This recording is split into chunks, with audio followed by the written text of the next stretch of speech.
होलिका दहन बचपन से ही फाल्गुन मास की पूर्णिमा को लकड़ियों के एक विशाल ढेर को जलते हुए देखा जाता है। जी।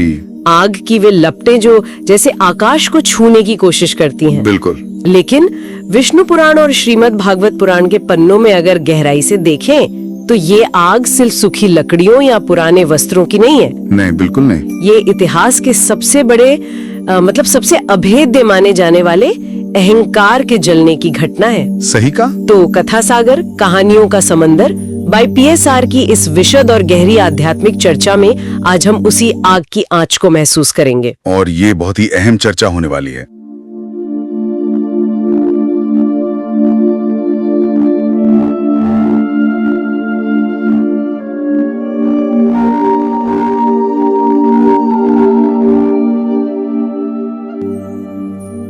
हाँ, लेकिन आज का उद्देश्य किसी त्योहार की रस्मों को दोहराना भर नहीं है। आज उस मनोविज्ञान को डिकोड किया जाएगा, उस असीमित गहराई में उतरा जाएगा जहां अहंकार के बहरे कर देने वाले शोर और भक्ति की परम शांति के बीच का द्वंद्व घटित होता है। एक बहुत ही सूक्ष्म द्वंद्व। जी, ये एक ऐसी यात्रा है जो दिखाती है कि सबसे बड़े भौतिक भय के सामने एक छोटी सी चेतना कैसे अचल खड़ी रह सकती है। और इस पूरी चर्चा की प्रामाणिकता का जो आधार है वे हमारे महान ग्रंथ हैं, मुख्य रूप से विष्णु पुराण का प्रथम अंश और श्रीमद् भागवत पुराण का सप्तम स्कंद।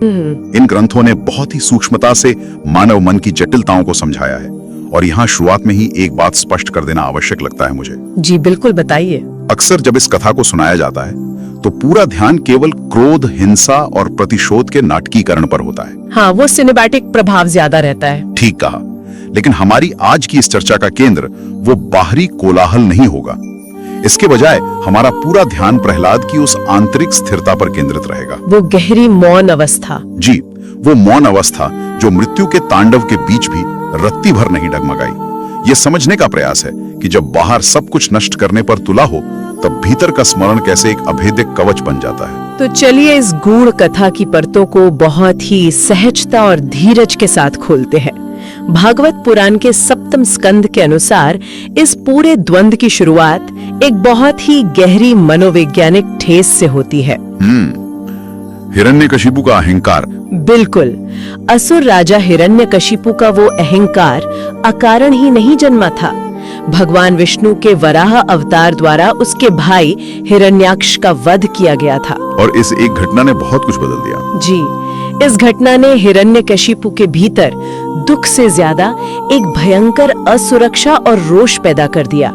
उसे लगा कि उसकी सत्ता और उसका अस्तित्व ही खतरे में है। सही बात है। और इस असुरक्षा को मिटाने या इस प्रतिशोध को पूरा करने के लिए उसे एक ही मार्ग नजर आया, प्रकृति के सबसे बड़े नियम को तोड़ना। मतलब मृत्यु पर विजय प्राप्त करना। हाँ, असल में भाई की मृत्यु ने वास्तव में उसे ये एहसास कराया था कि वो कितना असुरक्षित है।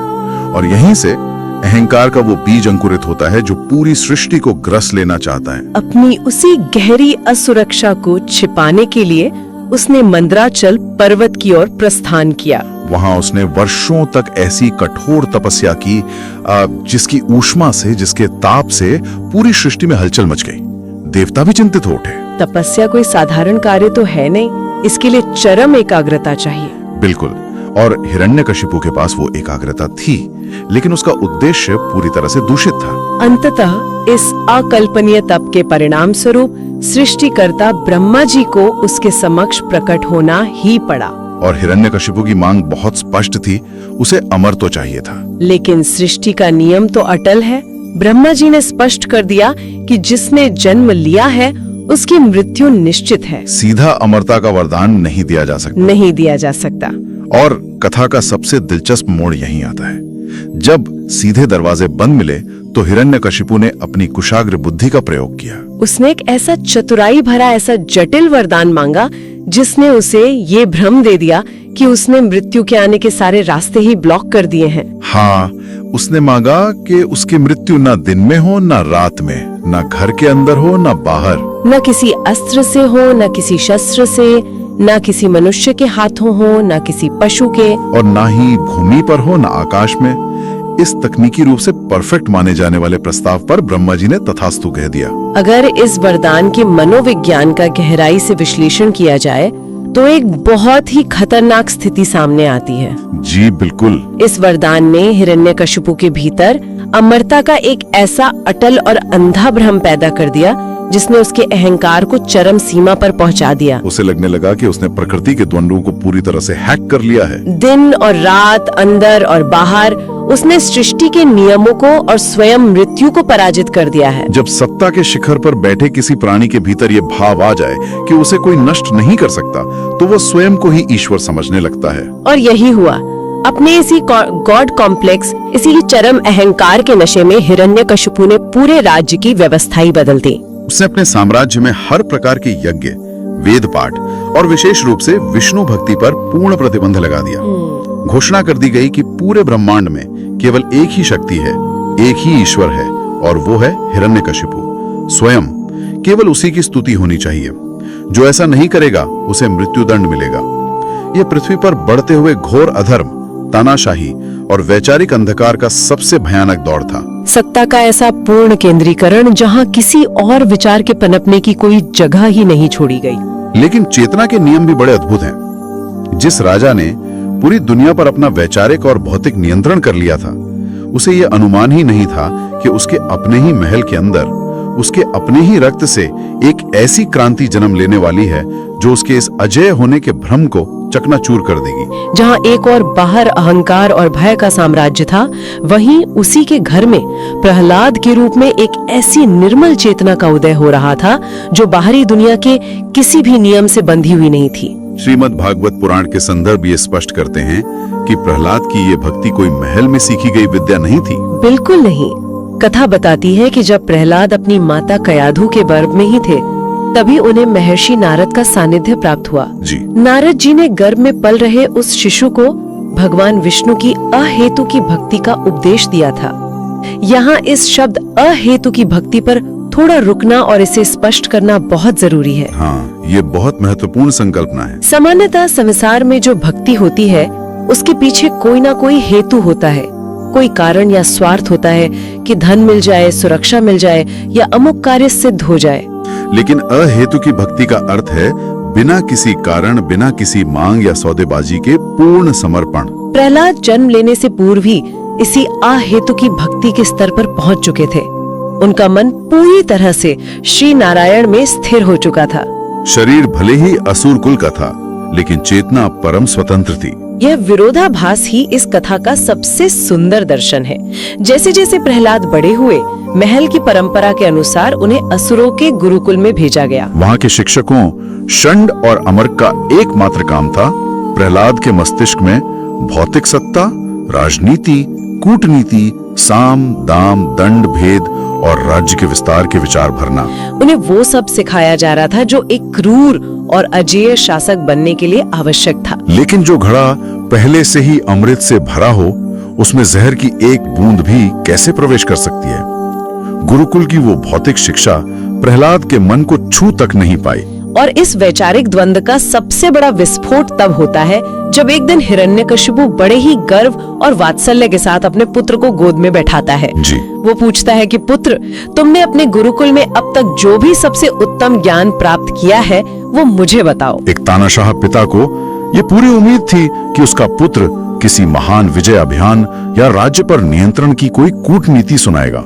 निर्मल और स्थिर स्वर में जो उत्तर दिया, उसने हिरण्यकशिपु के अहंकार की पूरी इमारत को जड़ से हिला दिया। प्रहलाद ने नवधा भक्ति का वर्णन किया। जी, प्रहलाद ने कहा, श्रवणम, कीर्तनम, विष्णु स्मरणम, पादसेवनम, अर्चनम, वंदनम, दास्यम, सख्यम, आत्मनिवेदनम। यहाँ कुछ क्षणों का एक गहरा ठहराव लेना आवश्यक है। बिल्कुल। ताकि एक छोटे से बालक की इस अकल्पनीय आध्यात्मिक अडिगता को महसूस किया जा सके। ब्रह्मांड का सबसे खूंखार तानाशाह सामने खड़ा है, जिसके एक भ्रिकुटी तनने से बड़े बड़े योद्धा कांप जाते थे। और एक बालक बिना किसी भय, बिना किसी संकोच के उसी की आंखों में देखकर भगवान विष्णु की नवधा भक्ति यानी 9 प्रकार की भक्ति का वर्णन कर रहा है। वो बता रहा है कि सबसे उत्तम ज्ञान सत्ता नहीं, बल्कि भगवान का स्मरण, कीर्तन और उनके चरणों में पूर्ण समर्पण है। इस शांति और इस वैचारिक निर्भीकता को समझना ही इस पूरी कथा का मूल रहस्य है।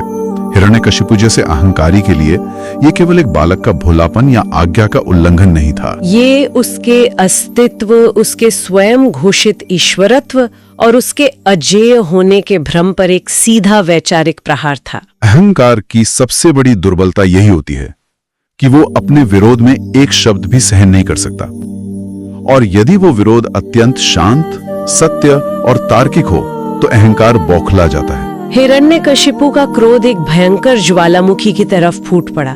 उसे लगा कि इस बालक का मस्तिष्क उसके शत्रुओं द्वारा पूरी तरह से भ्रमित कर दिया गया है। जब उसे बदलने के सारे प्रयास विफल हो गए तो अहंकार ने अपनी अंतिम और सबसे घिनौनी चाल चली, विनाश।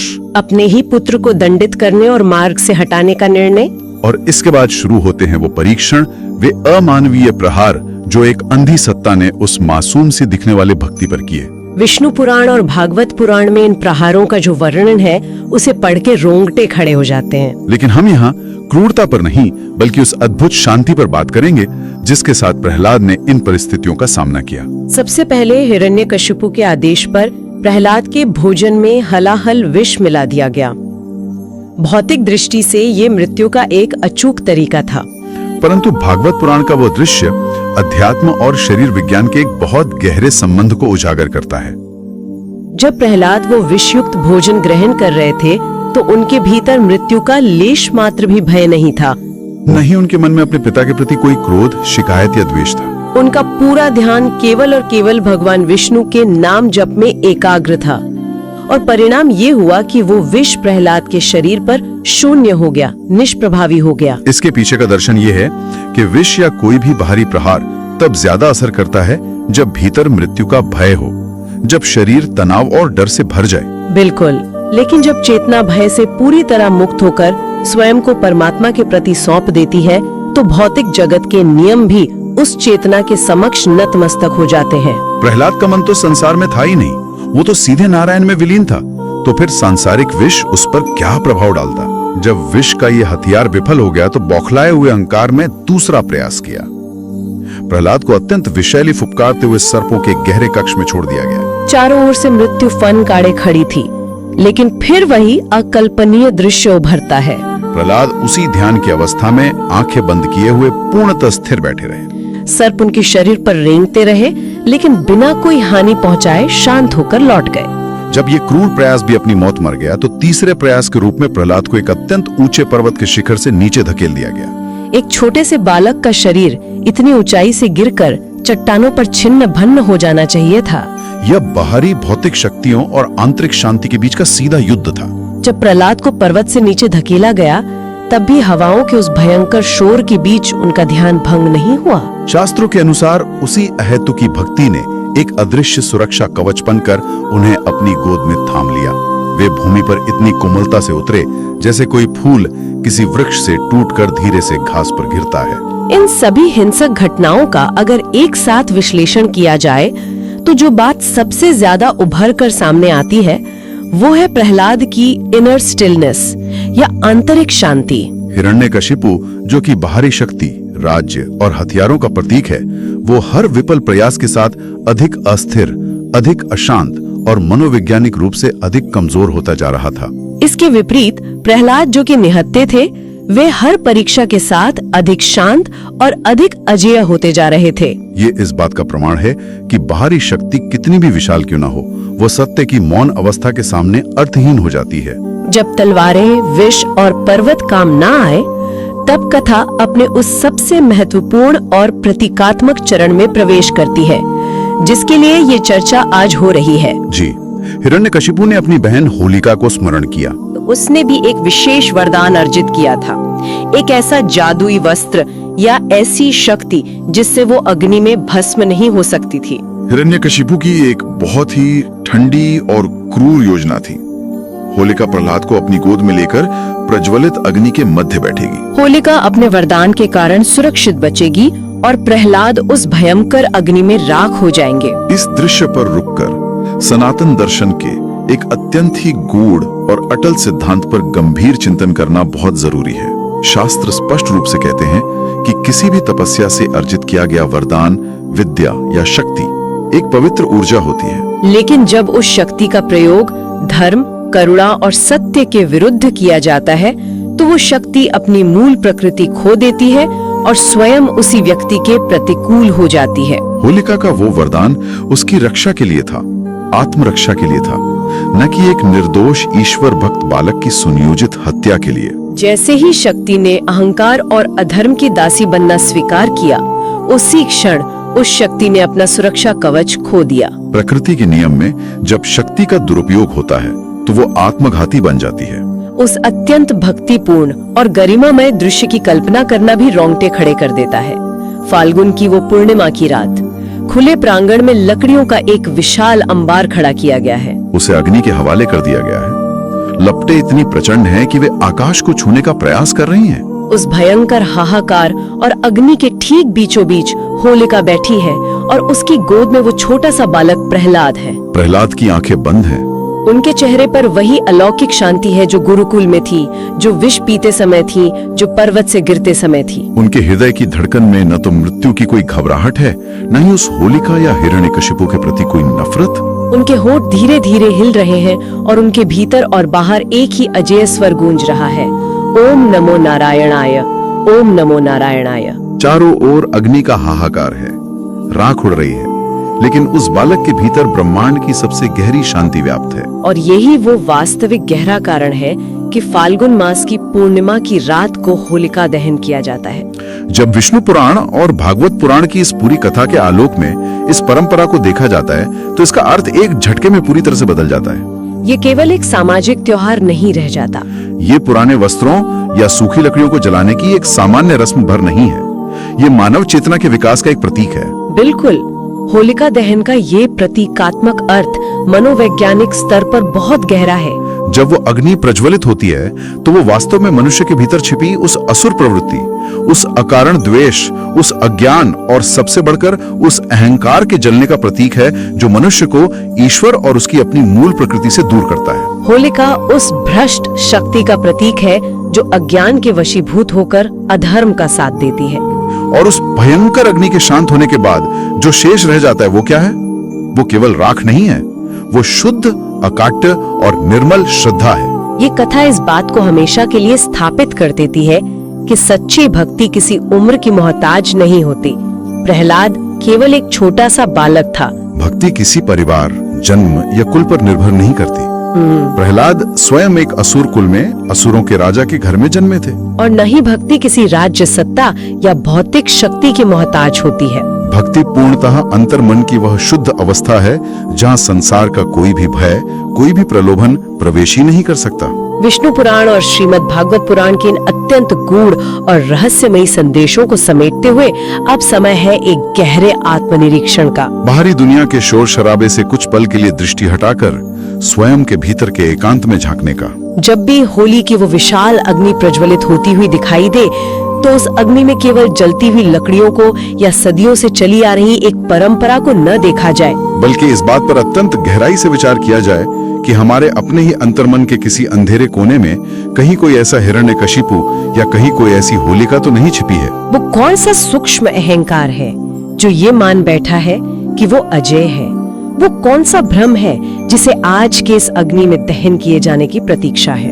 इस आत्मनिरीक्षण के साथ ये चर्चा एक बहुत ही नए और विचारोत्तेजक प्रश्न को जन्म देती है जो इस पूरी कथा के मनोविज्ञान को एक अलग दिशा में ले जाता है। जी, अक्सर वरदानों और शक्तियों को अजय मान लिया जाता है, लेकिन अगर होलिका का वरदान गलत इरादे से इस्तेमाल होने पर उसी के लिए जानलेवा बन गया तो क्या इसका अर्थ ये है कि प्रकृति ने हर असीमित शक्ति, हर चरम सत्ता के भीतर ही उसके विनाश का एक सेल्फ डिस्ट्रक्ट बटन छुपा कर रखा है? ये बहुत ही गहरा प्रश्न है। क्या ये संभव है कि जब कोई व्यक्ति ये मान लेता है कि उसे कोई नियम नहीं बांध सकता, तब वो असल में अपनी ही असुरक्षा और अज्ञानता का सबसे बड़ा कैदी बन जाता है? ये सोचने पर मजबूर करता है कि क्या असीमित शक्ति ही अपने पतन का सबसे बड़ा कारण होती है? और इसके विपरीत क्या प्रहलाद जैसी निस्वार्थ, निर्भय और शांत अवस्था ही ब्रह्मांड की सबसे बड़ी और अजय शक्ति है? ये एक ऐसा प्रश्न है जो चेतना के बंद दरवाजों को खोलने की क्षमता रखता है और असीमित सत्ता के भ्रम को चुनौती देता है। जी बिल्कुल। कथा सागर कहानियों का समंदर बाय PSR की आज की इस विशद और आध्यात्मिक चर्चा को इसी शांत और मर्यादित विचार के साथ यहीं विराम दिया जाता है। लेकिन ये महाकाव्य, ये कथा अभी समाप्त नहीं हुई है। प्रहलाद की भक्ति तो अग्नि से सुरक्षित निकल आई, लेकिन हिरण्यकशिपु के उस चरम अहंकार का अंतिम परिणाम क्या होगा? कल की चर्चा में उस बिंदु पर पहुंचा जाएगा जहां धर्म अंततः अहंकार का पूर्ण और शाश्वत नाश करता है। कल की कथा में नरसिंह अवतार के उस अद्भुत रोंगटे खड़े कर देने वाले फिर भी अत्यंत गरिमामयी स्वरूप का दर्शन होगा, जो न नर है, न पशु, न दिन में आता है, न रात में, न घर के अंदर, न बाहर, और जो हिरण्यकशिपु के अहंकार के उस अभेद्य माने जाने वाले किले को एक तिनके की तरह उखाड़ फेंकता है। यदि विष्णु पुराण और भागवत पुराण के प्रामाणिक शास्त्रों पर आधारित ये शांत, तार्किक और आध्यात्मिक यात्रा हृदय की गहराइयों तक पहुंची हो, तो इस वीडियो को लाइक और शेयर करके इस ज्ञानवर्धक यात्रा को आगे बढ़ाया जा सकता है। इस चैनल से जुड़कर ऐसी और भी कथाओं का निरंतर हिस्सा बना जा सकता है, ताकि चेतना को जागृत करने वाली ये चर्चाएं कभी न रुकें। इस विशद चर्चा में सहभागी बनने और इस शांति को साझा करने के लिए हृदय से आभार। नमस्कार। तो इसे लाइक और शेयर करें और हमारे चैनल कथा सागर कहानियों का समुद्र को सब्सक्राइब करना न भूले, ताकि आप जुड़ें हमारी अगली कहानी के साथ। सुनते रहें, सीखते रहें और हमेशा अपनी कहानी को आगे बढ़ाते रहें।